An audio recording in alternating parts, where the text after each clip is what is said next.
Welcome to Go a Little Mad, a horror movie podcast. My name is Jason, and I love scary movies. I'm Briana, and I don't. And this week we watched Lights Out. Hell yeah. Your brother fell asleep in homeroom this morning for the third time in the past week. Where's Mom? Someone keeps on coming over. Who? Her name's Diana. What did you say? Hi, Mom. Hey, you want to talk about it? I've been sleeping with the lights on. Every time I turn them off, there's this woman. She doesn't like the light. I know. I see her too. Mom? What's up? Did we wake you? What? I want to tell you a story. Long time ago, I had a friend named Diana.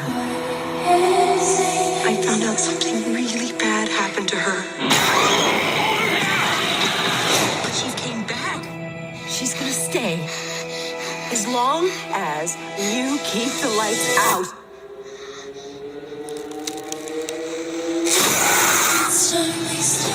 Children, what's the sound? Everybody look what's going down. Hey, what's that sound? Everybody look what's going down. There is a dead woman in this house. Oh, God!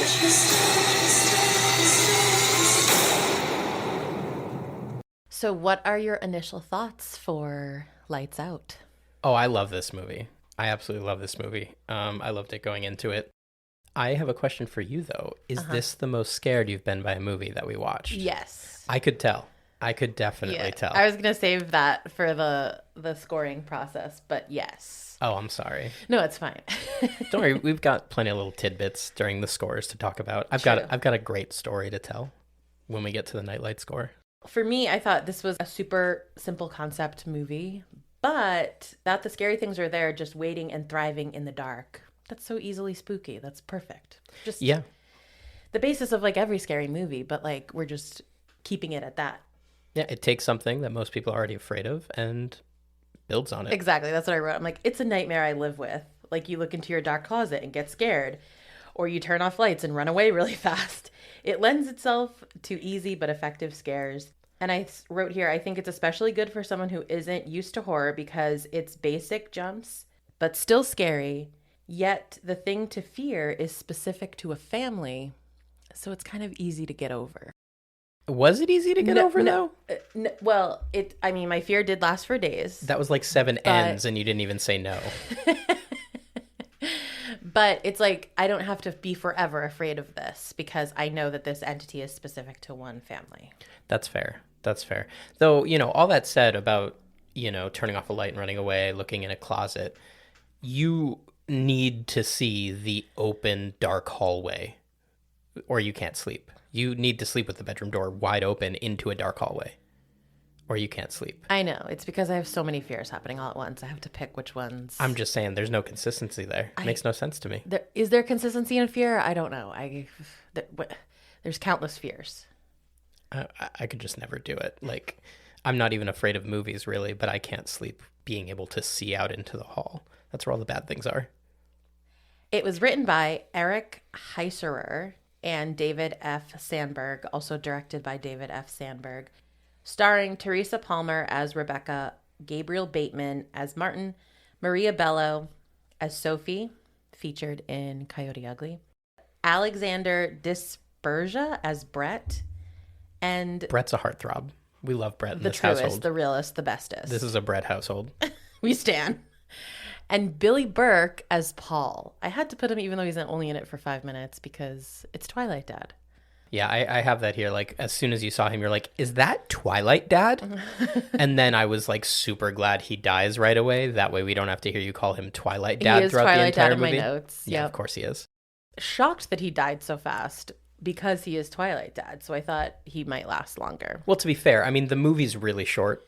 So if he dies in 15 minutes, that's still like 20% of the movie. Yeah, that's true. Good point. So a summary for the film: a spirit from Sophie's past has tried with success to keep her literally and figuratively in the dark Due to its escalating or perhaps history just repeating itself, her children, Rebecca and Martin, come together in the hopes of getting rid of it once and for all. Once and for all. And what's the Rotten Tomatoes score? 75% from critics, only 61% from audiences. That's weird. Yeah. You know, going into this podcast, I just kind of assumed that audiences would always be higher on scary movies than critics, but most of the films we do, it's actually the opposite. The critics like it more than the audience, which is interesting to me because that makes me wonder if people are scoring it who aren't fans of horror movies. I know why. Please enlighten me. Because of the ending.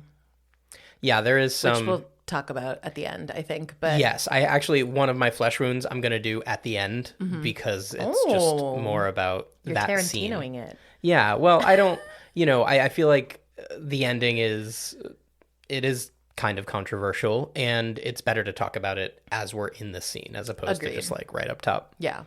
Well, I disagree with that number. I would like to just say I actually like this movie, and that number is wrong. So you want to watch it again?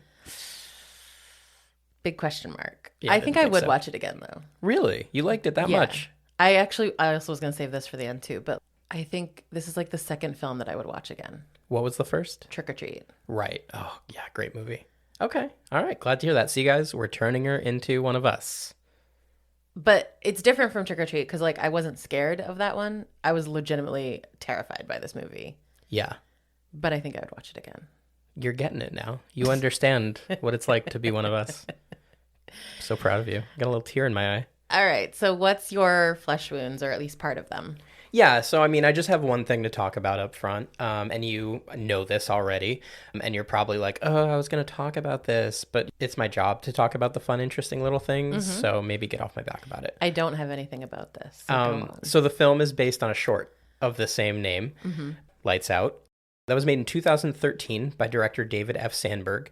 It was made for a particular festival, but it was entered in a ton of stuff. It was very well received. It's under 3 minutes, but oh, what a good 3 minutes. So it opens on a woman in her apartment heading to bed. She switches the lights off in the hallway, and she sees like a shape or a shadow of a person further down the hall. When she turns the lights on again, there's nothing there. She flicks the lights on and off several times rapidly, with the shape appearing only in the dark. One time, when she flicks the light off, the shape is gone. So let me ask you this. Let me break from the story of this real quick. Is that better or worse if you're in her position? Oh, that it goes away? Yeah. Because what I was thinking the whole time was this is worse than the entire film. Like 3 minutes packed. Ooh. Well, for me, I would say that's worse because I would just be like, where'd it go? Yeah, I completely agree. Like if it doesn't go away, at least you'd be like, oh, it's just like some trick of the light or some weird shadow. But if it goes away, that means it's like moving and alive. So that's way worse. Exactly. But it's gone, and she's like, she's freaked out. Did Whatever. she set her house aflame So and that's the end? Not quite. Oh. She puts duct tape over the light switch to keep it up, just like we see in the promotional materials for this movie. So the light is on the hallway, and then she heads to bed. She gets in her bed, and she leaves the bedside lamp on, and the door is half open, letting in the light from the hallway. When she's in bed, she then hears some light creaking, as if somebody's walking down the hallway. Then all of a sudden, the hallway light turns off, and you hear more creaking and then footsteps getting closer and closer and closer and closer. The door swings open. What do you do in this scenario? Well, first I scream, like louder than I screamed when we actually watched this movie. Yeah. And then jump out the window? Okay. She puts her head under the blanket.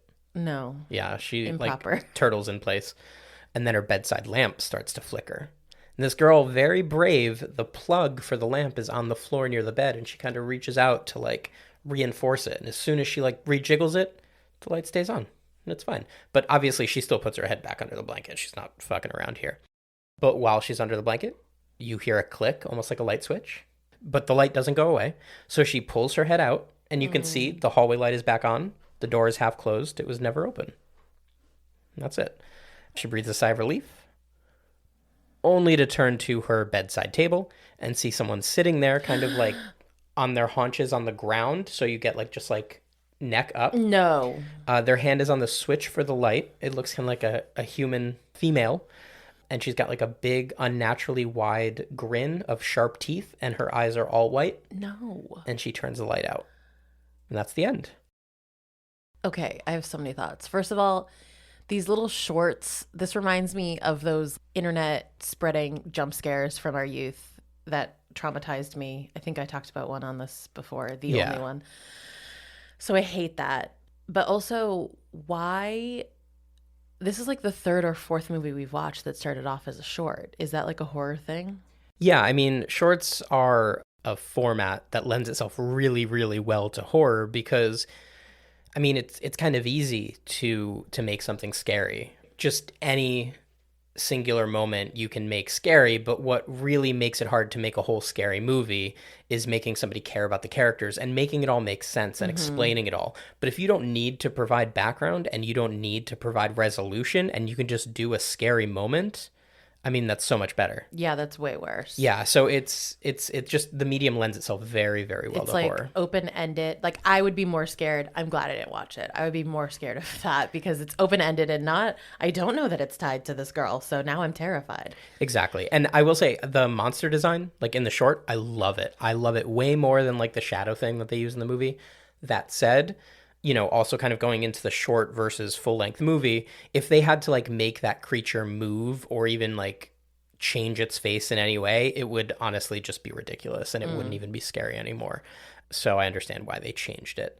So I think, and maybe you'll talk about this, but I think people have said that they liked the short so much more than the full-length feature. Yeah, I mean, because shorts are always better for exactly what I just said. And I get it. It makes sense. But I mean, it's almost like you can't compare. Like a short is just, it's almost like the reverse. The short inspires this full-length film, and maybe that can take a life of its own and not be compared to this original piece. Yeah, I agree. You can't really compare them.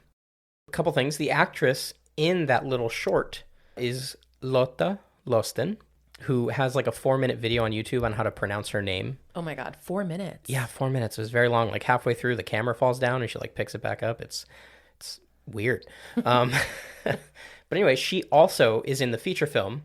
She plays Twilight Dad's assistant who gets killed. And there is a scene where she flicks the lights on and off very rapidly that you hated. You were like screaming at the TV to stop.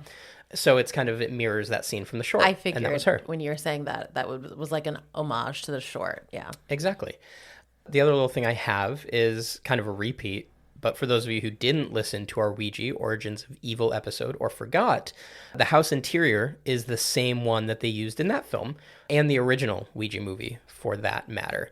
And you can definitely tell when they're in the interior, it's the exact same. Yeah. They use different exteriors though, and the one in Lights Out is way better, fancier. The house exterior. Yeah, I mean, I like the house better in Ouija. Is that what you just said? Yeah. Oh, okay. I thought I heard. Oh, no. The one in Lights Out is better. It's like so much bigger. And it's like a nice Tudor. I liked the one in the other one better. Agree to disagree. So yeah, so then like we said earlier, the ending of this movie is kind of controversial. So I'm going to save my last little tidbit on that for the end. We spoil these movies like all the time, but I think it'll just be a little more appropriate to have that discussion while we're revisiting the scene. So that's all I got. What do you have for touch points? Why don't you go first? I just talked a lot. Have you heard of this movie at all before this? Again, this is that time frame.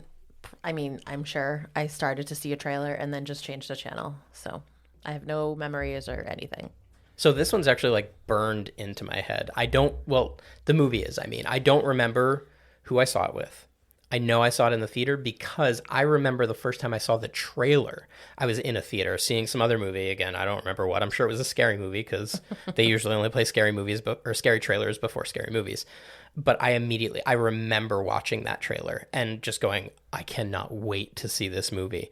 And so I saw it in theaters when it came out. I've seen it at least twice since then before this. So this was at least my fourth watch.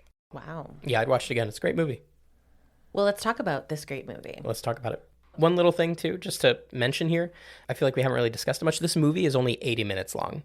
It is incredibly short. That's another great aspect of this film. Yeah, I'm sure that's something Brianna really loves. And that includes credits too, which is so really it's really just like 75 minutes. yeah.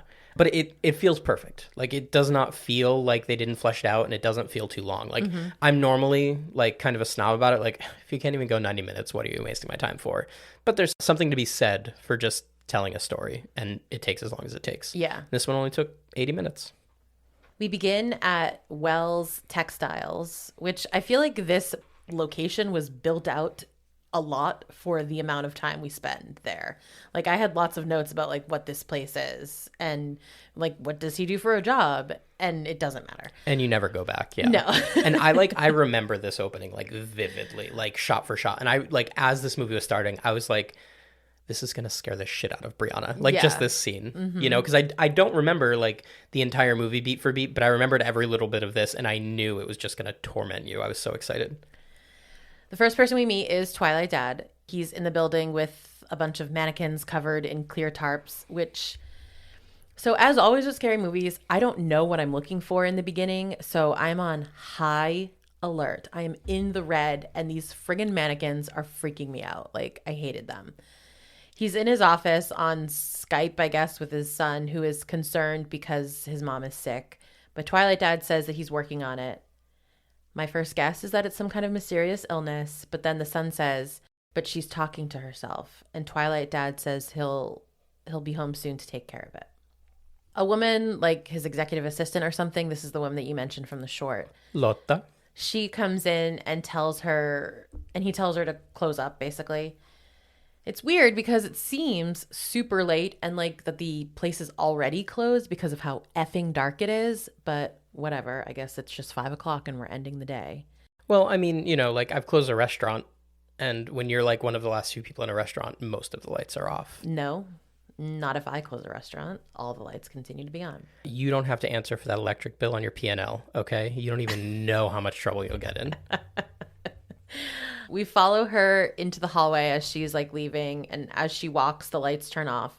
She swings her arms to reach like almost like a sensor, probably. I guess maybe if no one's been moving in that area, the lights will turn off. So it's like a green building. That's great. And as she walks, we continue the trend of it being a poorly lit industrial building. It's a very wide hallway.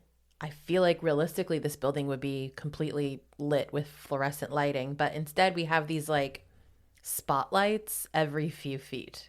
And when the lights come back on, there's a clothing rack behind her with hangers and clothes swinging as though something was there. She's disturbed, but she continues walking. She goes into an office to turn off the light and spots a figure in the back corner of the office. So this is where Jason referenced she turns the light on and off several times. Like, normally in scary movies, they do it like 3 times. This was at least 6 times. Yeah, this was a billion times, and you were so angry. Yes. You were yelling. You're like, she's going to get closer. She's going to get closer. Why are you still flipping? Fuck you. Fuck you. Fuck you. Except for all of the times, the figure did not get closer until the very last time. And when that happened, you let out a full-throated scream. Yeah. This was maybe the loudest I've ever heard you scream from a scary movie, ever. Yeah. It was excessive. Yeah. You blamed the music. You were like, the music spiked. Oh my God. I don't even remember that part. Like, Yeah, I just because you were remember it. lying. It also, to me, I thought it was comical. It would have been comical if I wasn't so scared. But the amount of times they turn the lights on and off, it was almost like a joke of the idea of, oh, if we do it 3 times and then it's there, that's what every movie has done. So let's do it 3 or 4 more times. It's like that thing Family Guy does. Yes. Where it makes a joke and just drags it out so long that it stops being funny, and then longer so that it's funny again. Yes. That's exactly what happened here. Where like they dragged out so long that you like stopped being on edge waiting for it to jump up, and then it still scared you. Not me, but yeah. So I wrote that I screamed, jumped, and blocked my eyes despite knowing that it was coming. Back to Twilight Dad, he's on the phone, and the woman comes running in to tell him that she saw something. She said there's something there, but when she turned on the light, it was gone. He basically just tells her to leave and that he has to finish up and that he'll be leaving soon. And she's like, be safe. Yeah, he's like, whatever. Like, you're probably on your period. I don't care. Exactly. Later, as he's walking down the ill-lit, awful hallway, he hears a sound. And I don't know, did he hear a sound? Was it like a ding? I feel like that's what we hear. But does he just hear something because he turns around? I always just kind of felt when you feel somebody's behind you. Yeah. You get that feeling. He keeps walking and then he stops and like at a turn for another hallway, he sees the same figure, only it's like crouched down. It stands up and it makes this horrible sound, like bone breaking, crinkly, awful sound. And to me, it looks like a shape of like a demon or something, but it's shadowy, To me, it always kind of looked like just like a tall, skinny woman. I guess. That was kind of the shape I always saw. You can't make out what it is. The lights go out and the figure is closer, so he runs. It scratches him invisibly and he starts bleeding. Yeah, so they've got these like those spotlights that you mentioned, and Yeah. there are circles of light on the ground, and he's basically running from circle to circle. Yeah. And as his leg crosses through one of the small strips of dark between the circles, that's when she gets his leg. Right. Then it's in front of him, and that's when he realizes that the light is where it doesn't want to be. He kind of like puts that together. So he runs back to his office, locks the door, and grabs a bat. It eventually turns the lights out, though, and opens the door. And we can't quite see it as it's like yanking him around. And then next we see his dead body in one of the spotlights with no eyes. He's like completely mangled. And then does it pull him away? Because I wrote that it pulls him away and I jumped. No, so you jumped earlier when he was in his office. So Oh, okay. when he's in the office with the bat, the lights went out, and when the lights went out, you're like, oh god, oh god, oh god, oh god. And then she kind of appears in the corner behind him and yeah. grabs him and pulls him up from there. And that was, you didn't scream, but it was a humongous jump. You like basically threw the laptop out of your lap. It was a whole mess. This scene is, we've talked about it a little bit, but it was completely terrifying. But I can also say that it was awesome. Yeah, it was awesome. Yeah. It makes me really happy to hear you say that. I mean, not like awesome, like, oh, wow, I loved that. But it's like the general awesome. Cut to two 20-somethings in bed. They've like just hooked up and she's getting up to take a shower. It sounds very casual. So this is Rebecca and Brett. These are the two characters. Yeah, and Brett, like right away, gives off huge douchebag vibes. Totally. He's like, this guy sucks. And then after 2 minutes, you're like, I love this guy. I love him. I would die for him. Absolutely. After her shower, she stands in front of the steamy mirror. I'm immediately stressed, assuming that we're going to go for one of those basic scary things. But nothing spooky happens. Instead, she just kind of looks at herself in the mirror looking upset. Like, I wrote, maybe she's sick of making crappy decisions with men. Now, we know she hasn't made a crappy decision with men, but we find that out later. Wow, that was so judgy. I know. Wow. That's what we're supposed to think. Coming out of the bathroom, Brett has fallen asleep and she wakes him up. And it's playful, but she's like, get out. Like, she's kind of being playful about it, but she definitely truly wants him to get the hell out. Yeah, and it's like a little funny dynamic between them. Like, I'm sure they purposefully like reverse that like stereotypical norm of like the girl who wants to stay, who wants the commitment, and the guy who's like, babe, we just had sex, you needs to go. Yeah. And this is her in that scenario. And he literally says, I thought I was your boyfriend. And her response is basically, LOL, what? Yeah, she like scoffs, like, boyfriend. Yeah. No. But then she covers that up by saying he's the only one she's seeing. And he says it's been 8 months. So We lived together after 8 months. I know. I wrote, Rebecca is emotionally detached, clearly. He wants to leave a pair of jeans there or even just a sock, but it's a no, a hard no. It is the middle of the night. She's definitely kicking him out. And when she's not in the room, he like takes off his sock and stuffs it in one of her drawers, which is adorable. And then she literally pushes him out the door. Out in the street, as he's getting into his car, she shouts out the window, hey, sexy, I like you a lot. And then throws down his sock. And he's kind of like smiling all dreamy at her. I feel like this isn't the first time he's attempted that. If she Yeah. knew to go right for it, this has Right. happened before. When she goes back in from the window, she walks by some pictures that the camera lingers on. And this is how we find out that she's somehow associated with Twilight Dad because he's in the pictures. Cut to Martin's room. We see pictures of Twilight Dad, so we know that they're siblings, Rebecca and Martin. Martin is sitting up in his bed, worried, and calls out to his mom. His door is open enough for him to be able to peek out before he opens it all the way and walks into the hall. I just want to add, there's like a whispering sound, like you can kind of hear something. Oh, and that's what makes him okay. like sit up and go, what's going on? It was very faint. And it was actually this scene that made me realize we didn't have the subtitles on. So I turned them on after this scene, Nice. which is why you didn't notice. So I didn't hear the distinctly ghostly whispers. Exactly. Got it. Yeah.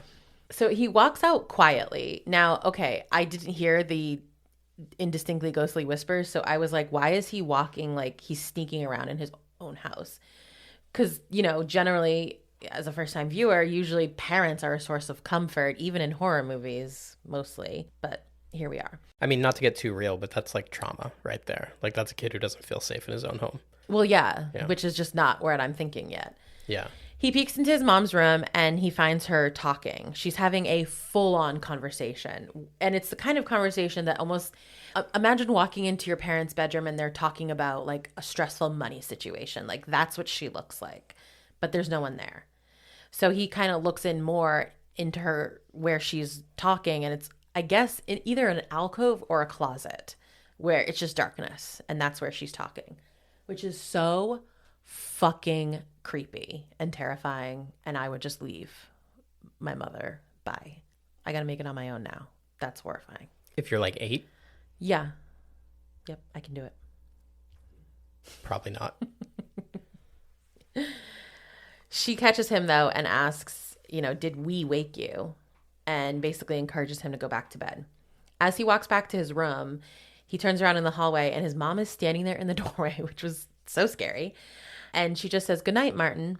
Above her, though, like over the door frame, you can see like these like long black finger nail demon hands kind of coming around. He runs back into his room, locks the door. He hears heavy footsteps approaching. It scratches at the door, the lights flicker, and it cuts, which probably is also an homage to the short. The footsteps, the closed door, all that. Yeah, that's a good point. And at this point, I'm just thinking, no matter how this situation turns out, that kid's ruined for life. Like, if that happens to you once, one night, doesn't matter. You'll never sleep again. No. Absolutely not. The next day, Martin is at school talking to the school nurse who's asking if there's anyone else she can call because his mother isn't answering the phone. I forget why he's with the school nurse, maybe just because, he fell asleep in class. He fell asleep in class. Rebecca arrives with Brett, who didn't even know she had a brother. Rebecca has to meet with like a child services type person who is introduced as the person assigned to Martin after, quote, "your father died." And when she says that to Rebecca, Rebecca immediately corrects her to say, "Stepfather. My father left when I was 10 and never came back." You had like such disdain in your voice. You were like, oh, so that's why she's the way she is. Yeah. You like hated her, I feel Well, like. I didn't hate her. I just was like, why would you say that? That was very Babadook kid vibes. Like, why would you say so much extra information? Especially because she's an adult. She doesn't need to be like, my dad abandoned me to this stranger. I mean, as much as I love this movie, that's just bad writing, is what it is. Yeah. It's the way to convey that information to us. Exactly. Yeah. Yeah. The woman starts asking about how the mother is doing with her depression. And when Martin sees that Rebecca came, he's surprised that she showed up. The meeting ends with Rebecca insisting that they'll be fine and that the woman will be in touch. They take Martin home, and he's just begging to stay with Rebecca instead of going home. Rebecca says he can't because she has scary posters on the wall. He says, "I just need to sleep." I mean, like, take down the fucking posters. Yeah, and these posters are like a theme. Like, they're mentioned a few times, Yes. and like, they're not even bad. Right. Again, bad writing. It's a way to convey to us that, like, Rebecca is supposed to be unreliable, and then she transforms into this reliable person. They do the same thing with Brett. I have in my notes later that he purposely drives a Volvo because despite how he looks with, like, his long hair and general rocker vibes, he drives a Volvo. So he's, like, a safe person. Okay. That's what the director said. Yeah, punks don't drive Volvos. I'm with It's it. true. Yeah. I mean, they're expensive. Oh, so, you know. You know, they like, I'm pretty sure, I actually probably shouldn't say this in the podcast because I don't have it fact checked, but I'm pretty sure Volvo invented the modern seatbelt and then just didn't patent it and like gave it away. And was just like, here guys, like do this because we don't want people to die. You've told me that story before. Yeah. Yeah. So this podcast is brought to you by Volvo. If you want to give us a Volvo, we'll take it. Brett expects that he'll be going into the house, and he asks very cutely like tips for meeting mom. And Rebecca's like, no, you're waiting in the car. But she says it's because her mom is crazy. Yeah, I mean, to be fair, this definitely seems more like a completely reasonable stance and less abandonment issues talking here. I mean, it's both, but it's also completely reasonable. It's not a good situation to meet the mother. Yeah, if this were the context you were meeting my mom, you'd stay in the car too. As they walk up to the door, Rebecca tells Martin that mom is just going through like another one of her phases. She dealt with it when she was young too. He says someone has been coming over, one of her friends named Diana. And when he says Diana, that stops Rebecca in her tracks. Meanwhile, someone is watching from the window inside. Rebecca says that she knows how Martin is feeling because she felt the same way when her dad left. She also says that, she had bad dreams about Diana too, but she isn't real. Now, I don't see how action wouldn't be immediately taken here. It doesn't make sense for two children who essentially grew up separately to have the same memories of this quote unquote person. What do you mean? Why is it's like the same thing is happening over again. So why isn't Rebecca like, oh, it's still happening, I should do something? Well, I mean, she does though. Like, so, because I thought this a little bit at first, but I mean, the way it seems to me is like, so Diana was this person or thing that her mom talked to last time she was sick. And Rebecca knows that, but she doesn't know that it is killing people or is capable of killing people. She just thinks it's a manifestation of her mother's mental illness. So then when they go inside, she's immediately like, how long have you been off your medication? Yeah. But I mean, we learn more about Rebecca and her childhood in like a quick little memory later. So we like know that it was more than just something from her mother. That's true, but I mean that could also just be denial. Like that's one childhood memory. If you had that memory today, you'd be like, no, I'm remembering that wrong. Like not me. My dad didn't bring me into the bathroom and do Bloody Mary. Like that never happened. That's ridiculous. That might be a fake memory. I don't know. Actually, really don't know. Point proven. Okay. Anyway, mom, who is Sophie, interrupts their conversation by opening the door. And immediately we can tell that their relationship isn't great and is full of anger and resentment from both sides, Rebecca and Sophie. Rebecca asks Sophie if she's been seeing a therapist, and Sophie is offended by the question, saying she won't talk to a stranger about her problems. She specifically says, I won't go through that again. And Rebecca also asks her how long she's been off her meds. So Jason already talked about that part, but we do learn what she means about again regarding therapy later. Meanwhile, Martin has run up to his room to pack. We watch this from the hallway, and in the hallway, another door opens. He comes out of his room and notices that this door is open a crack. He peeks in through the glass. It's like a stained glass door. It's very out of place with the rest of the house, but it's pretty. The door suddenly aggressively closes on him, and we see the figure through the stained glass. So here is Brianna's real-time reaction to this scene. Don't. Stupid. Just fucking don't. Why though? And then as the door slams, motherfucker, as loud as I've ever heard you say it. Yeah, you yelled again. You were not having a good time. I don't even have notes for that. That's a good one. You've probably been repressing it. Yeah. Rebecca and Sophie continue their argument with Sophie saying, do you know how hard it is to raise him without a father? Look how you turned out. And that's when Rebecca says that she'll be taking Martin for a few days. Sophie basically cries and tells her, begs her not to. But I feel like that's the right choice right now. Oh, for sure. And like two notes on this. Like one, Martin handles it like a champ. He's like, bye mom. Like, I only just want you to get better. I just need to get a little sleep. I'll be back. Like, don't worry. Everything's fine. Yeah. This kid is wise beyond his years. Wonderful kid.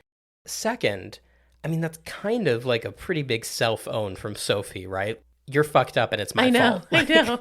I don't know. Like, I feel like she's saying that as if it's supposed to hurt her. And I'm sure it does hurt her. Like, I'm not happy with how you turned out. But it's also like acknowledging that it is 100% Sophie's fault. But also without acknowledging it really in her own mind. She's just like, you're fucked up and that's on you. Yeah. Arriving at Rebecca's place, which is downtown above a tattoo shop, she offers him the bed and they both kind of glance at the quote unquote scary posters.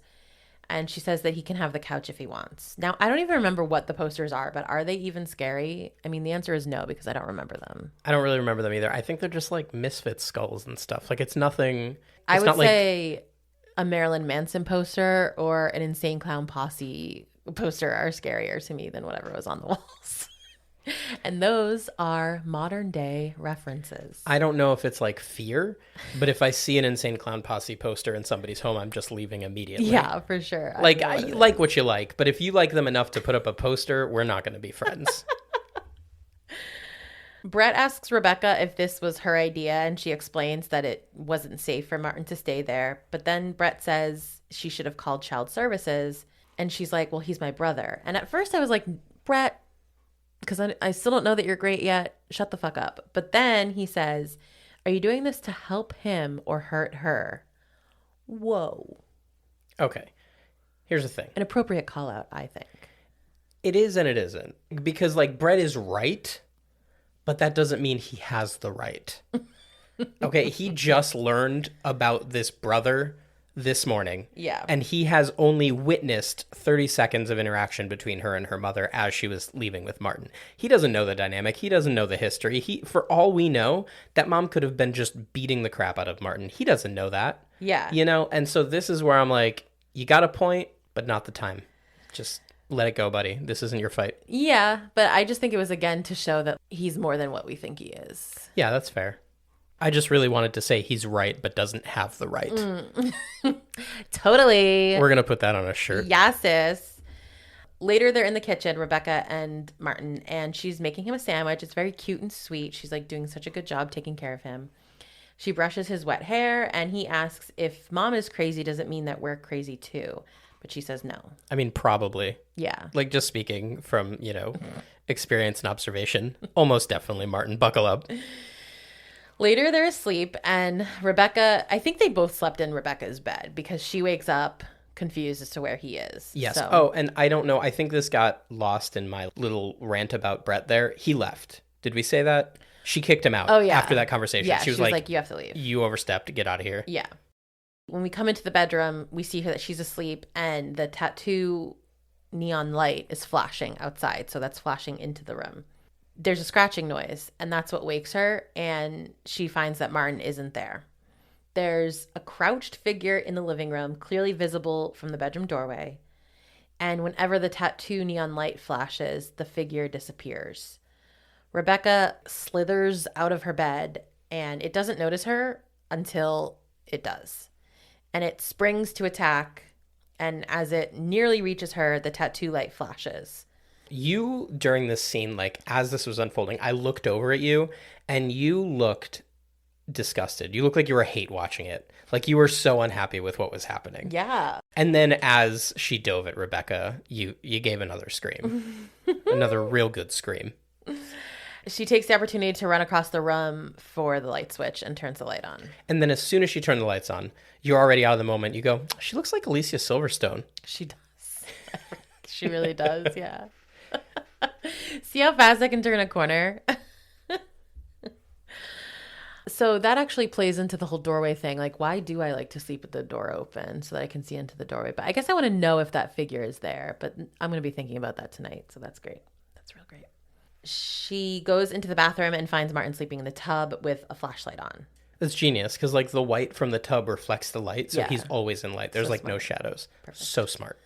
I wrote this was a scary and cool scene. One of my favorite things about this movie is how it plays with light. So I really thought it was cool with the neon light. It's not just the same light happening every time. Later, they do it with gunshots, which is just like, I don't know if it's innovative, but I thought it was. It's pretty cool. The next morning, the child services woman is at her door asking if she took Martin. She tries to deny it, but Martin calls from another room like, who is it? And she's like, shit. And the woman just barges in saying, you can't do this. Rebecca insists that her mom is crazy, but the woman says that she just visited her and she was lucid. Is that all it takes? I mean, kinda. Yeah. So there is a very high bar to remove somebody from like their parents' home. Yeah, I know. And throughout this scene, actually, I kind of wrote down, like, I really appreciate the Child Protection Services officer here. Like, she's making a lot of reasonable points. she is being very sympathetic to Rebecca, and she's saying, like, look, I know you're not doing this to, like, steal him or whatever. Like, I know you want what's best for him, but these are the things that you're going to have to do if you want this to happen, and you need to think about what kind of impact that's going to have on your family. And I just really appreciate how they didn't, like, paint CPS as the villains in this movie, because I feel like there's such an easy go-to villain for so many things, like, oh, they just want to come take your kids away. But there are scenarios where services like that are very much needed, and I just appreciated that they didn't paint them in a negative light here. Yeah, I mean, to compare it to what we just watched, the Babadook last week, or the last episode, I feel like the CPS characters were kind of villainous because they were so bitchy to the mom, you know? Exactly. And so over the top nice to the kid, when in this situation it's much more neutral. I will say, though, I did feel like she was saying, like, it's A, B, C, D, and E, and it's all these very, very difficult things, while looking around her apartment as though to suggest, not even to ask, but to suggest, like, you're simply not ready for this. They looked at the posters again. Yeah. To somehow prove that she is unqualified. But to be fair, to get custody of him, she would need to move because she would need a bedroom for him. She would have to take down those posters. Step 1, remove the posters. No, she can keep the posters. He needs his own bedroom. Oh, okay. That's like the first. Okay. That's like the baseline there. Well, as they leave, once again, Martin attempts to reassure Rebecca now, saying that it's okay, he's got some sleep, and it'll be better tonight. Oh, and yeah, and when she's looking around the room, by the way, you said, they're fucking posters, y'all. If I hear one more time about these fucking posters... We don't hear about the posters anymore. We don't. Yeah, thank God. Yeah, who knows what you would have done. While Rebecca is like cleaning stuff up off the floor, she notices something that catches her eye on the floor, and it's the scratches that from the night before. It spells out Diana with a stick figure. And so that's what Diana was doing on the floor last night. That's cute. I think at this point you asked, is Diana like a jealous lesbian? Yeah. Which, I mean, not too far off, really, I guess. Yeah. At this time, it goes dark. So when she sees that figure, and we're kind of drawn into a memory from her childhood, which I briefly referenced earlier. She's sitting at her desk as like a young girl, probably around the same age as Martin, with no light in her room except for the single bulb desk lamp, which is how every child sits in their room at night. Darkness except for one single light. She hears something. Hold on. How many lights did you have in your room as a child? I have a full bedroom light, like we have in this room right now, an overhead light. I don't know why you're yelling at me right now. Imagine if we turned all the lights off in this room. It's dark outside, and we have just a desk lamp in the corner. I'm not trying to tone police you. I just maybe take a deep breath. Just take a deep breath. No one lives like this. I constantly sit in the dark with very little light, and you walk in and you yell at me. I was at work today, and in the back part of the office, all the lights were off in the production area because there's nobody putting together anything today. And we've just got the little desks in the back where a couple of guys are sitting there in the back. And I went out there and I said, oh, no lights today? They said, no, we're not building anything today. And sometimes the light from the computer is all you need. I said, you're absolutely right, it is. Never. Right there with you. Never enough. You need full-on, full-ass light. Unacceptable. She's drawing on a drawing pad, and we're just laughing at the way I say drawing. Like, I just can't help myself adding in an R somewhere. And she hears something. She looks away, and when she returns to it, her drawing pad is gone. Then she hears scratching noises in her closet. She turns on the light from the outside of the closet like a smart girl, and the drawing pad drops to the floor. When she opens the door, she picks up the pad, and what she had been drawing was like a family portrait. But Diana stole it and scratched out her dad, and between her and her mother was a black stick figure. Diana. Back with Brett, they're outside, and he says, Don't you want to say something to me about kicking me out when I was honest with you? He is a really great communicator. She gives in immediately, which is, I feel like it was like a way to avoid having a real conversation. And for sure. It was just like, oh, you're right. I just did it to get to my mom. Totally. She kisses him, but then she says we need to get Diana because she's real. They return to Sophie's house, and there's no answer at the door, so she digs into the flower pot by the door to pull out the spare key. Smart. And once they get inside, she goes upstairs alone in the dark without turning on a single fucking light. Well, I don't think at this point she knows the rules. But she does. Yeah, she doesn't. She turned the light on just the other night. Yeah, but I mean, I guess what I mean is she doesn't know that, like, that's 100% like how things work. It was just I turned on the light because things were scary, and now they're not scary anymore. Yeah, and things are scary right now. And I feel like if you're 15% thinking the lights will help, turn on the fucking lights. This movie should be called Lights On forever. That's how we're going to live our life from now on. She's upstairs. She hears like a jangle sound, I think, and it's coming from the room with the stained glass window door. It's basically an office, and there's a desk lamp that isn't even plugged in. And actually, I think the wire might be cut. And there's no bulb in it. Yeah, and there's no bulb. There's like pillows and bedding on the floor set up like you would for a dog. And there's a picture pinned to the wall of two girls, one of whom is under an umbrella with like long stringy black hair, and you can't see her face. And on the back, it says Sophie and Diana. She starts digging through these boxes, which she plops one onto the desk, and that made me jump. She finds a tape and starts listening to it. And it's a doctor talking about a patient named Diana who has this like very rare skin disorder. Old tapes of doctor's notes are always scary. Yes. Always. Like, that is such an easy go-to trope. And, like, I don't even mean that to, like, say anything bad about the movie. Like, it's not lazy because it is scary. It is, like, one of those things that just, like, for me, will always raise the hairs on the back of my neck. Well, hearing a doctor, like, hearing that click. Yeah. And then, like, November 17th, 1981, patient is an 11-year-old girl. Like, fuck, I'm out. I'm out.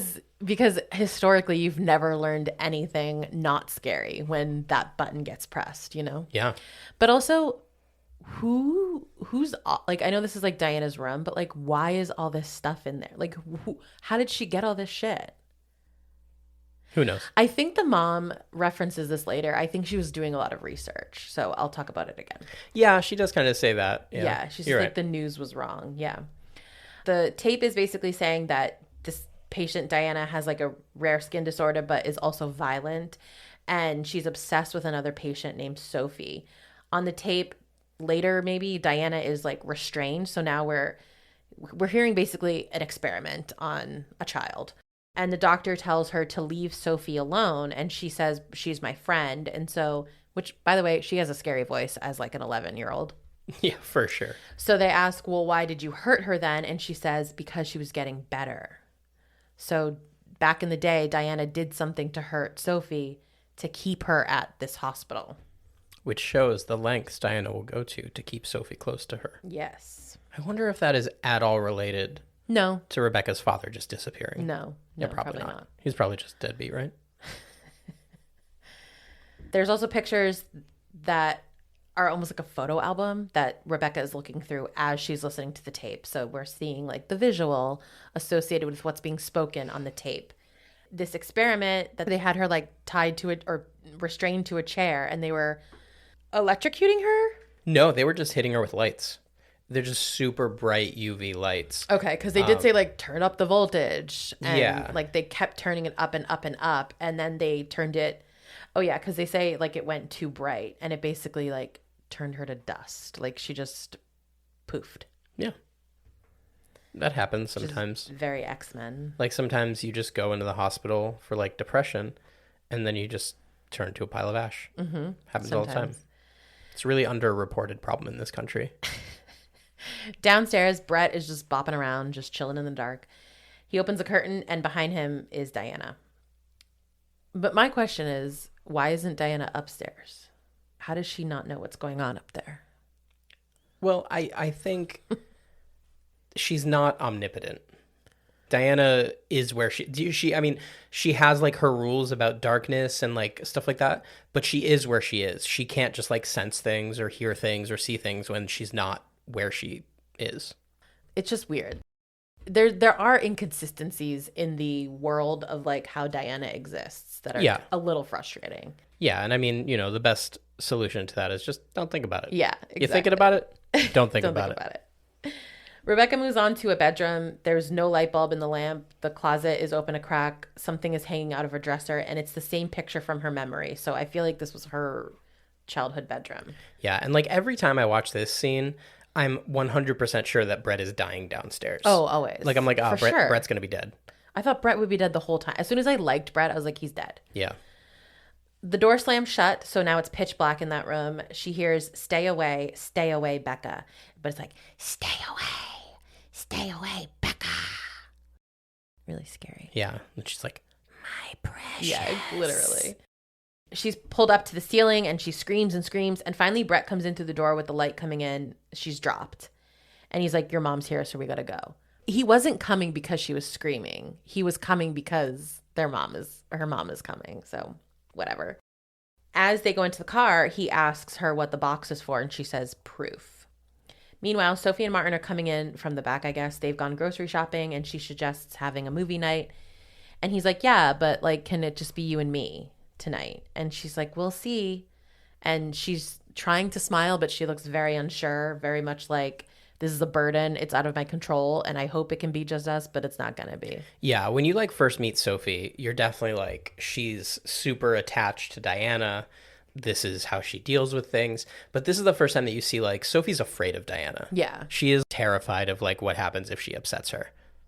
That night, they're watching the movie, and Sophie starts talking. She kind of apologizes, I think, for maybe how she's been and explains that, like, sometimes she needs to feel protected. And she says something about needing to be strong. And Martin says that Becca is strong, but Sophie gets defensive and says, Rebecca acts strong, but when it got tough, she abandoned me, and I don't want that to happen to you. Then she pauses the movie and says that she'll be right back. Instead, she doesn't really go anywhere. She just turns off the lights, which Martin reacts full-bodied. Give him the Oscar for how he physically reacted to this. Yeah, you could feel his terror. Instant terror, panic attack, like, oh my God, what are you doing? And Sophie tries to comfort him, saying, like, it'll be fine, and she's just going to tell him a story. She says that a long time ago, I had a very unique friend, and something terrible happened to her, but the news got it all wrong.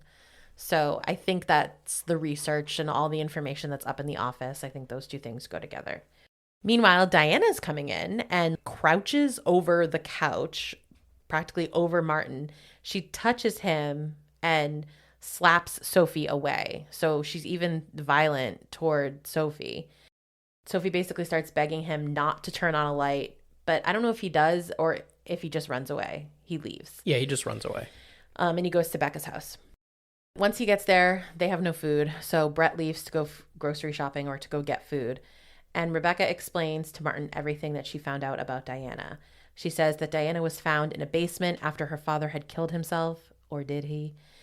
And, you know, we kind of are seeing things play out. So while she's telling this story to Martin, like, stuff is written on a wall that says she's in my head. And then, you know, Rebecca's explaining that Diana has a rare skin disorder and people said that she was evil, that she could go into people's heads.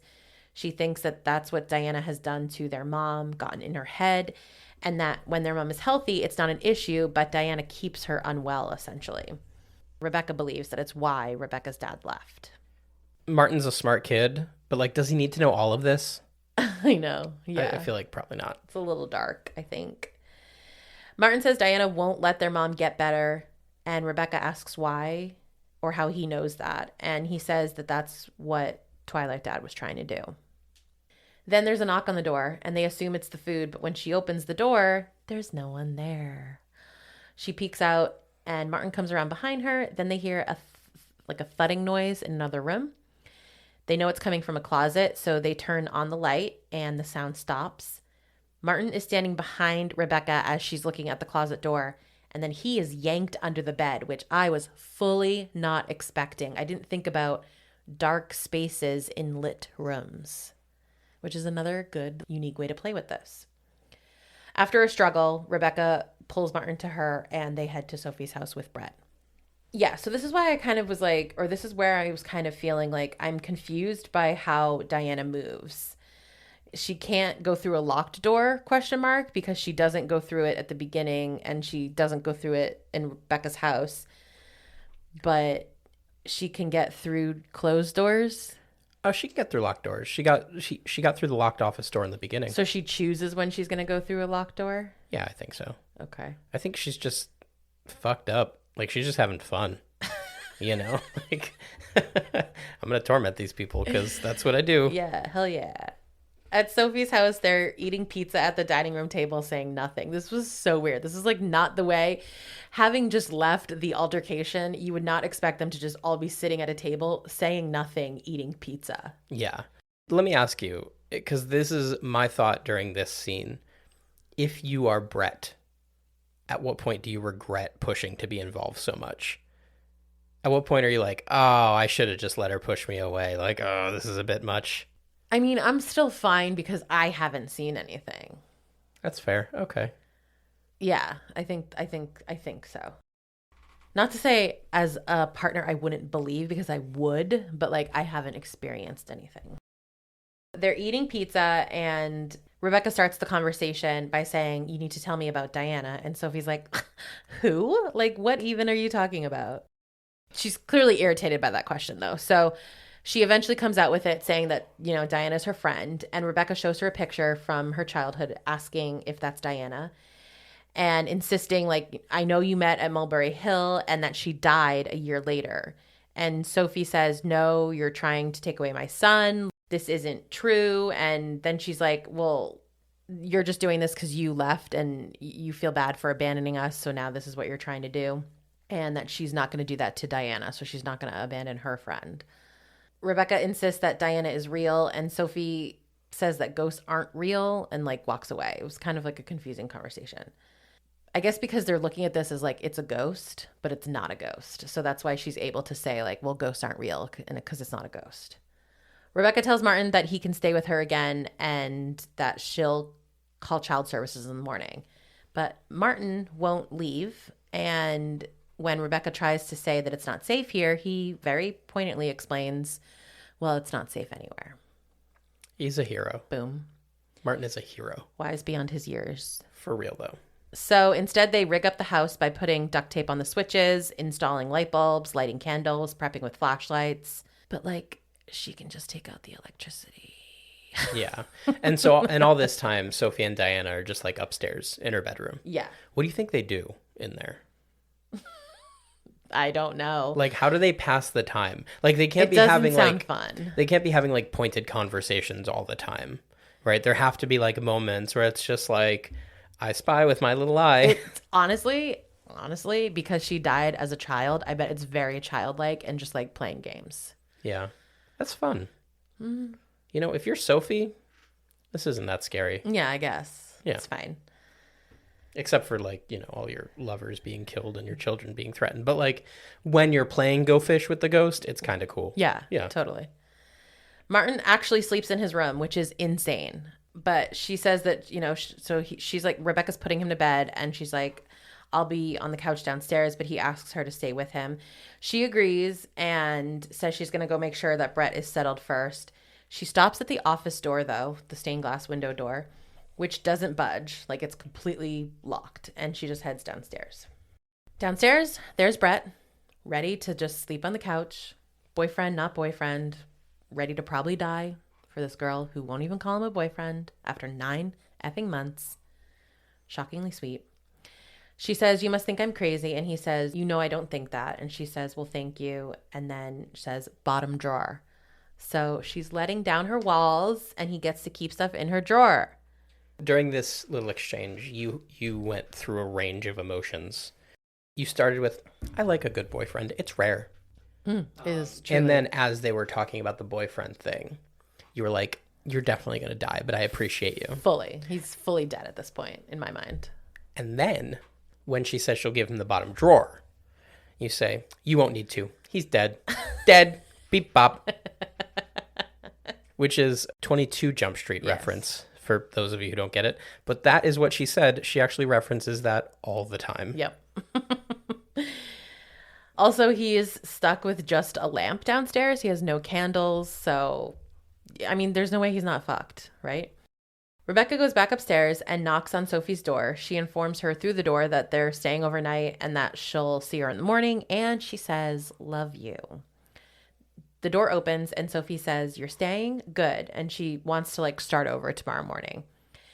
Rebecca agrees and Who asks if they've heard from Dad? Does Rebecca ask Sophie that? Yes. Yeah.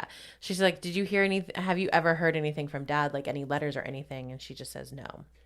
Before this moment, had you figured that Diana killed her dad? The whole time. Yeah, you were just kind of like, from the get-go, like, that's Yeah. definitely what happened to her dad? Yeah. Do you think they suspected at this point? Do you think that's why Rebecca's No. asking? No. Okay. Sophie comes out of the room a little more and hugs her, and at the same time slips something into Rebecca's hands. And she's like literally pulled back into the bedroom, right? Oh, yeah. Yeah. When the door closes, Rebecca looks at what her mom gave her, and it's a note that says, I need help. She goes upstairs. And I love this note. I feel like it would have been very easy for Sophie to just like redeem herself in her death. Just at the end of the movie, like when she's like faced with what's happened and what she's responsible for and what has to be done, et cetera, et cetera, et cetera, it would redeem her. But this like kind of gives her a little bit of redemption before she's forced to, which kind of elevates the character in my eyes. Like Yeah. it makes her a better person. That she was able to recognize this before it was literally asking for help or dying. Yeah. You know? So I really like that. So Rebecca goes into the bathroom to find meds, and she finds some meds, and then I don't know what they are. I guess they're not the right ones. And then she finds like an empty bottle in the trash. While she's like looking around, the lights flicker. Which you gasped at. Yeah. Very because I was sharp. like, oh, here we go. Yep. Nothing happens though. She just goes to bed. Later that night, outside, all of the lights go out, and Rebecca wakes up immediately. She winds up a large flashlight, you know, one of those ones you gotta like zzzz up. And she goes downstairs to find Brett, but he's gone, and she freaks out. Meanwhile, he's outside trying to find out what the issue is, like a smart, helpful boy. Rebecca goes into the basement like an insane person. And then you said, I'm literally never, ever going in our basement. Never. I already don't, and now I'm like literally never. Yeah, thank you for saying that, because I was definitely going to point that out. You already don't. Thankfully, the electrical panel was right at the bottom of the stairs, which is a very convenient place and is where all electrical panels should be. Well, actually, all electrical panels should be, when you open the basement door, they should just be right there. But like at the very bottom of the stairs, right there, that's a good spot too. Not like all the way into the basement, into the back right corner. Okay. Do you know where ours is in our basement? Yeah, it's all the way in the back of the basement in the back right corner. Oh wait, no, it's Left. not. It's by the freezer. Yeah. Yeah. Not too bad, but still too far. That was more just a test to like see if you have been down there enough to know. As she's like fiddling with it, her light goes out, so she's like, whir it up again. And that sound, like in pitch black, just that sound, it's very tense. Yeah. Like it sets you on edge. Like Totally. you can see nothing, you know something's out there, and you just hear. it's like very well done. And plus yeah. you're just waiting in that time that she's whirring it up for like something to happen, you know? Yeah. Martin wakes up and he screams for Rebecca. He's holding a candle as he walks around looking for her, and I'm just waiting for that candle to blow out. Stupid candle. And if you're him, I mean, like, I get up, I see that all the lights are out, I see that I'm alone, I grab that candle, I get in the corner on the bed, like just my back in the corner holding that candle, and I sit there until the sun comes Yeah, out. that's a good point. I don't care if you're down in the basement. I'm not moving. Good to know. Yeah. In the preparation for all this, he had hidden a flashlight somewhere, so he like went to go retrieve it, and while he's like pulling it out of a drawer, Diana comes and he holds the candle out, but she grabs him. Basically, like, a candle is not enough light. I also like this movie is like in that 2-year window where like everyone had smartphones, but the flashlight function wasn't built in yet. You had to download an app. Yeah. So like Oh my God. if we had cell phone flashlights, that's would have been all they used because they're just so goddamn bright. Yep. He does end up getting away though and finds Rebecca downstairs, and he's like, "Don't ever leave me again." And she says that nothing is working, and when he asks, well, what else could it be? She turns around to the doorway at the top of the stairs and finds Diana there. She's like, "It's a trap," and then Diana slams the door shut. So now they're like stuck in the basement. Brett returns and they get his attention by screaming. He tries to get them out of the basement. He seemingly gets through the door with something, I feel like, but it's not enough for them to be able to escape. Diana grabs him and he drops his phone, which he was using as a flashlight. He did flash that, or at least the light of the phone. Yeah, to he was flash using her. the screen, Yeah. not like the flash. Yeah. Right. Then he runs outside and she still manages to grab him. So he uses his car lights and he breaks free and drives away. Brett has driven away, everyone. Don't blame him at all. No. Don't blame him. They Get out do of there, panic dude. a little. Rebecca says he won't leave them like that. And Martin says, you did. Okay. Damn, kid. I just want to pause here because this is like the 5th time in an hour that somebody has thrown this in Rebecca's face. I know. And like, I get it. You guys are hurt. Maybe you need to deal with this. But like, one, that kind of hostile attack constantly is not going to help you repair that relationship. And 2, now's not the fucking time to lay on the guilt, dude. I know. I love Martin and he's a child, so it's fine. But my God, everyone in this movie needs to just stop with Rebecca for 1 lay second. off. Yeah. So in the basement, they use the furnace to light a fire, which is also something they did in Ouija, Origin of Evil. And that's just funny since it's the same house. Meanwhile, Mom emerges from her bedroom with a candle. And she tells Diana, I told you not to hurt my children.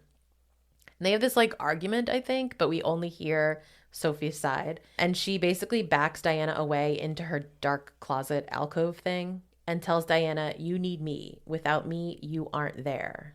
And that's foreshadowing for the ending. Sophie tries to take her pills, but Diana yanks her away and she hits her head on the dresser, so she's knocked out. In the basement, Martin is rummaging through boxes and finds a black light, which Rebecca takes. And I don't really know why she does this, but she walks through the entire basement with it. Hold on. I just need to rewind a little bit because, like, that's not how medication works. I know. It's going to great take point. like 4 to 6 weeks to get in that therapeutic range where it's going to start taking effect. Yeah. So, like, buckle up. You don't just take that pill and Diana vanishes. But yeah, I think she's searching around the basement for like a way out or something that could help them, I think. Okay. That, I mean, who knows, right? But that's what I always assumed. The black light's not enough light for me, so I'm really stressed during this scene, like real stressed. She finds like a handprint on like I think it's a door that leads outside, so it's probably the basement entry. Then she stumbles into a section and there's writing all over the walls, which is just like the hospital scenes that we saw earlier. It says that she's trapped here in the dark and they're trying to take Sophie away, just like Father. Then she finds mannequins with their faces all melted and destroyed, which supposedly were found in the house and not something they had to bring in for the set. Oh, I read that too. Yeah. Yeah, that's horrifying. One of them, which is facing away, and so we just see the hair, it looks real. And I feel like I was narrating at this point. I was like, that's real. Nope. And I stopped looking. So you weren't narrating, but you were fully covering your eyes. Yeah. You stopped looking. Yeah. So maybe you can say it's Diana and we see her face because of the black light, right? That is correct. So the black light, they figure out, allows them to be able to see her. Rebecca runs away, but she gets grabbed. And so we see her hand, Diana's hand, and it doesn't look good, guys. It's very seared. Martin saves her. And, you know, we see how the light is like, it actually sears her skin, like burns. Diana ends up blowing out the fire and they start screaming for Sophie, but she's still knocked out. They hear sirens. Sirens.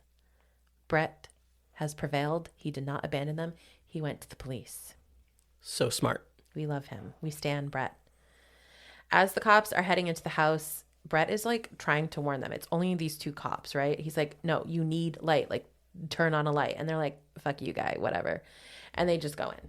One of them like goes into the kitchen because he sees the figure of Diana and he shoots at her because he doesn't listen to his commands, and Diana keeps coming. And this is how we see Diana through the gunshots. And guess what? That cop is dead. Because why? He didn't turn on a light. So we see his dead body and the other female cop, which, by the way, they've let out Rebecca and Martin from the basement. Now, Rebecca and Martin are telling this woman, like, turn on, you need your flashlight, like, turn on the flashlight. And she's like, ma'am, stay over here, as she goes to where the dead body is. And guess what? She's dead too. Yeah, and I love this because like most horror movies that have a cop scene, The cops are dumb. no, like the cops show up too late. Like it's either you're sitting there and you're like, why didn't they call the cops? Or they call the cops too late and they show up like right as everything's ending. You know, they shoot the bad guy in the head and he dies, and then you hear the sirens and you see the red and blue and you know that everything's going to be okay. Thanks, cops. Yeah, but in this movie, they showed up, they responded in a very timely manner, and they got fucking murdered for it. Love it. Absolutely love it. Well, Rebecca's like, okay, we need to leave. And Martin insists that they need to save their mom. Despite that, Brett does take him out, but Rebecca stays to go get Sophie. Yeah, because I think Rebecca was on board at that point. Like, let's just the three of us go live our lives. What happens, happens. Yeah. But Martin, being the hero, is like, no, we are not abandoning Mom like you did. Right. He didn't rub it in at that time. No. I mean, he it was implied. Yeah. Upstairs, we hear Diana. She says, "Stay away or I'll show you where I put your father." Diana killed her dad. Can't believe it. Didn't see that coming at all. I wrote Diana pokes her arm out of a closet, I guess, and Rebecca sears her with the light, but it's not doing much anymore. So this like little trick isn't stopping her. Diana like reaches for Becca, and Becca closes the door and like traps her arm between the door and the wall, and then sears her with the light. Yeah, that makes more sense. You were probably just like watching between your fingers. Yeah, and frantically typing. When she comes out of that door, whatever, it like pushes Rebecca. She drops the black light, so now she no longer has that. Diana ends up picking her up and drops her down to the bottom floor, so from upstairs to downstairs. I think also mirrors Ouija. Like, they use the space in the same way. Yeah, in Ouija, they hang somebody. The boyfriend, like, quote-unquote, hangs himself. Right. And he, like, just drops down very suddenly. She attacks her against the wall, and as all that's happening, Sophie comes down and says, "I told you not to hurt my kids." Upon seeing her mother, Rebecca says, "Mom, she killed Dad." And we find that Sophie has a gun, and she shoots at Diana, who says, "That won't hurt me." But Sophie says, "Yeah, but it will hurt me. There's no you without me." And she puts the gun to her head. Diana shrieks and springs to attack, but Sophie shoots herself. And as Diana almost reaches her, she disappears. So she literally just goes poof. Rebecca screams, and we cut to like Brett outside with Martin. He's like comforting him, like on the steps right outside the house. So you skipped over the best part of that whole scene. Oh. Which is Rebecca going, "Mom, what are you doing?" And Sophie goes, "Saving your lives," and then shoots herself. Oh. I Yeah. don't remember that dramatic line at all. It was very dramatic and Not necessary. it was not great. And That's why maybe I ignored like it. maybe like end with "I love you" or "I forgive you." Yeah. You know. Something more sentimental. But yeah, so like we talked about a little earlier. Let me just say the official ending is that later in an ambulance, they're sitting in the back of the ambulance there, and they're just comforting each other. And I don't quite know what they say, but something about like they'll be there for each other or some kind of thing like that. And supposedly, I did not catch this, but supposedly the lights flicker in the ambulance. Interesting. I don't remember that either. Yeah. I was going to ask you for your thoughts on the ending, so we can talk about that. Yeah, so the ending's not loved by a lot of people. Right. And that's because it is being interpreted as suicide is the way out for depression. Yeah, exactly. So like Babadook, this movie is looked at as a metaphor for depression and mental illness and the impact it can have on, your family, your loved ones. So through that lens, it's definitely problematic to be like, the way to defeat depression is to kill yourself. For me, I just get around that by not watching it through the lens of the metaphor. It's a scary monster movie about a scary monster, and I enjoy it, and that's it. David F. Sandberg, the creator of the short, the writer, director, when he asked about, how people didn't love that, he had this to say about it. When we started to talk about making a feature film out of Lights Out, I figured I wanted to do something about depression, because I've suffered from depression for over a decade now, and I had a friend who committed suicide. To me, it's the most terrifying thing there is. So I wrote this treatment for something that was a bit more art house, where it was very much an allegory for depression. The movie actually went on for about 10 more minutes, where we find out that this didn't get rid of Diana, and now depression has consumed Martin instead because his mom's suicide affected him that much. She came back one more time, and they dealt with her once and for all. Yes. I don't understand why they didn't include that. I do. I know why. It's not like the movie was running long, right? No, it's because test audiences hated it. And they all said, get rid of the second ending because it makes Zoe's sacrifice for naught. What is the point of her killing herself if it didn't actually save them? Yeah, and I mean, but the issue with not doing that is you run into the issue this movie ran into was because that message then would have been, yes, killing yourself to get away from depression is pointless. So what happened was they took out that ending, that second ending, and the scores went up like 30%, which I don't really know how that all works, but that sounds like a lot to me, like in the grand scheme of things. Oh, for sure. I mean, 30% is the difference between 40 and 70. That's an F or a D, or an F or a C. Right. You know? So that doing that also made them realize like this could lead to interpretations of suicide being the solution. So that's why they added the bit at the end with them together in the ambulance, united, but like not happy, and the lights flickering as though to suggest that maybe it isn't over yet. Yeah. And supposedly, I haven't seen the second one. I assume you haven't, but supposedly... There's a second one? Well, he referenced a second one. I don't know if it's still in the works or what, but that it's supposed to address some of this as well and kind of like clear it up even further. Now it looks like it still hasn't happened. Oh, interesting. It went into development pretty quickly after the release of the first, but then went very quiet and probably not going to happen. Yeah. I prefer the movie this way. I really do. Like I said, it makes it easier to look at it through that lens. You know, like if, you know, you listen to the Babadook episode last week, I don't care for like major film theory studies on depression in the form of a horror movie. I usually watch scary movies for the opposite. I want to turn my brain off. I just want to get immersed in it and feel. I don't want to think about the real world. Yeah, and I feel like compared to the Babadook, this one is way easier to do exactly that. Like you obviously you can see it. It's just much more it's much more hidden than the Babadook was. Like the Babadook is just really just watching someone suffer through depression and grief. Exactly. And even the ending clearly tells you that. This is like just completely different. And for me, even though you had like alluded to this being a similar theme, I didn't feel like, and even though the character was straight up like obviously suffering from mental illness, I didn't feel like I was watching that movie of someone dealing with that, and this is how they're dealing with it. I also read an article. So part of what you referenced and what I've referenced was from an AV Club interview, and I also read a Vox article, like part of it, that said that Lights Out joins a recent movement of works about mental illness that attempt to argue that sometimes those who suffer from it get to a place where suicide can seem like a relief or release, though that choice leaves emotional wreckage for those left behind. And it says it uses a couple, or the article uses a couple other media examples, including the 5th season finale of Buffy the Vampire Slayer, The Gift. Do you know that episode? Yeah. Right. Which I also, okay, so that is the episode, if you're not familiar with Buffy, spoiler alert, at the end of season 5, she jumps off of this large structure to save her sister and the world, of course.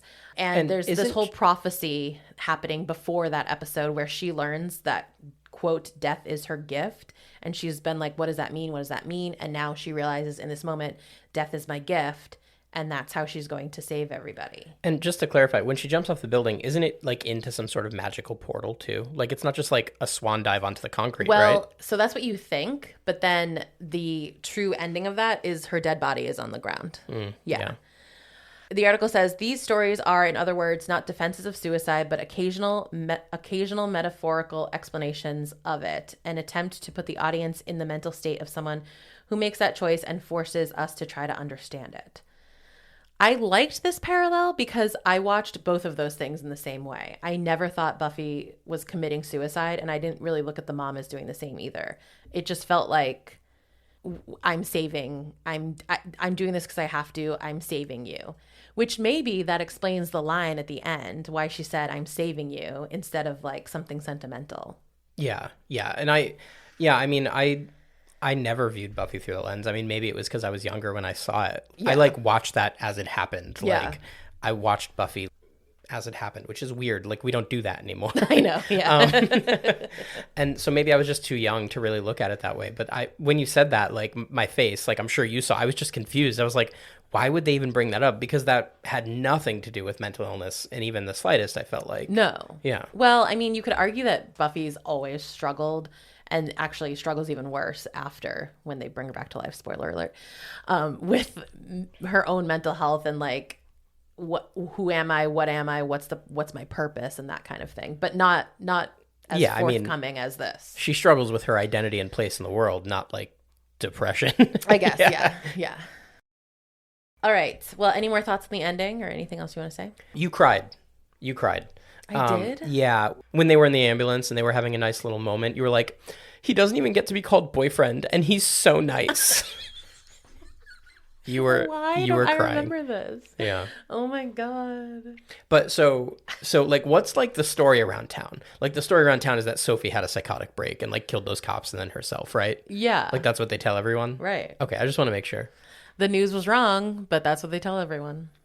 I feel like you can't just like lead with Shadow Ghost. No. Yeah. It's difficult to explain. All right. So what were your scores? What's your jump score? Jump score, 8. They're good jumps here. They don't feel cheap or forced. They're well executed, well placed. I originally wrote the score a little lower, but the more I wrote it and the more I thought about it, the more I came around. It's neat. I gave it a 10. Yeah, not surprised at all. The jump scares didn't continue as much throughout, but again, I just really liked what they did with light, and it didn't make me jump every time, but it was just really cool. Agreed. Nightlight. Okay. As I give this score, before I give the score, I want to invite our listeners to share a little bit of our life. No. Okay. Do you already know where I'm going with this? Yes. Yeah. So I sleep with the TV on. Always have. It's hard for me to fall asleep without it. It's not like a light thing. Like, I'm not necessarily afraid of the dark, but I like the like low level background noise. And I like to watch TV like as I fall asleep. Like, it just kind of helps my brain like turn off. It's, go into something familiar. Briana, on the other hand, a very sensitive sleeper with both light and sound. So our compromise is I put on a sleep timer, and we've settled on what are and aren't quote unquote bedtime shows. Shows that aren't very bright or feature, highs and lows in volume. Mostly Seinfeld. Yeah, it's perfect, guys. If you need a sleep show, Seinfeld is it. Yeah. Sleep show, that's what it was. I couldn't remember what we called them as I was writing this. I was like, what? I guess it's bedtime show. Sleep show. Anyway, getting a little off topic. The night after we watched this movie, you asked me to not set the sleep timer and keep the TV on all night, and we haven't used the sleep timer since. So for me personally, this is a 10.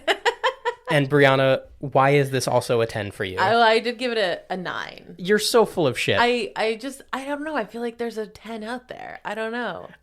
This might be my 10. I don't know. I'm like scared to give it a 10. I don't know. It's absurd if you don't give it a 10. 9.99. You're not being honest with yourself. And only doing this and probably also editing it is just going to keep the sleep shows going on for longer. So it's a 10. Yeah. Yeah. What'd you give for Horror Buff? 8 feels too low. Agreed. 9 felt a little high. But like, I love this movie. It's not like a storytelling masterpiece, but it's just a good scary movie. And it's got good scares. Like, the acting and the story aren't always 100%, but who cares? I'm not watching horror to, study film theory, as I said earlier. So, this actually was similar to the jump scare, where as I continued writing it and thinking about it, it's a 9. It's a 9 for sure. I can't give it a 10 because, those little things that I mentioned, but it is a great movie. It's a fantastic movie. If you like scary movies, I recommend it. For my Scaredy Cat score, I gave it a 9. It probably should be a 10. Oh, but the reason why I gave it a 9 was because I'm able to at least contain it in that it only affects this family thing, not the general world. But my Neo Fright score, I did give it a 10. And I wrote would see again. Yeah, now, I mean, as we talk more about it, maybe not actually. Yeah, I was surprised. Like, even if you say this is your favorite scary movie ever, I would not expect you to watch it again. So would see again, but don't ask me to. So speaking of movies, as we are this whole time, our next movie, The Ring, and I am afraid to even say it. This is probably the movie that made me afraid to like. It gave me the fear of like, if I watch it, it will come. I think it's The Ring's fault. I am very excited to watch this with you. I saw this in the theater, The Ring. I mean, I saw it with my 2 cousins, and there was one scene near the end. And let me see, what year did The Ring come out? Do you know off the top of your head? No. 2002. So I was 15 years old when The Ring came out. There was one scene towards the end that caught me so off guard. It was a jump scare that I was not at all prepared for. I practically jumped into my cousin's lap. I physically, like, you've seen me jump a couple times. Like, I don't often physically react, but this scared the crap out of me. And I really think you might scream louder than you did this week. That said, I don't think this movie's going to have as damaging an effect as Lights Out did on you. I think you'll get one really big jump out of a few really big jumps out of it, but I don't think it's going to stay with you the way Lights Out has. Okay, well, I'm already completely terrified. So And that's maybe great. after The Ring, we'll do something light and fun I to think give we you a need to. break. Yeah. Well, thanks for listening to Go a Little Mad. Please be sure to follow or subscribe to us on your favorite pod platform and like us on Instagram and Facebook at Go a Little Mad Pod. Visit goalittlemadpod.com to continue the conversation about each episode. And you can help us spread the word with a quick review and 5-star rating, or grab some merch from our TeePublic site. Your sharing makes all the difference. Yeah, and I'm just going to plug this here now. 1, watch the Lights Out short. It's 2 minutes, 43 seconds. You'll love every second of it. 2, if you want He's Right but doesn't have the right on a t-shirt, let us know. I'll have Brianna draw up a design. We'll do it anyway. Great.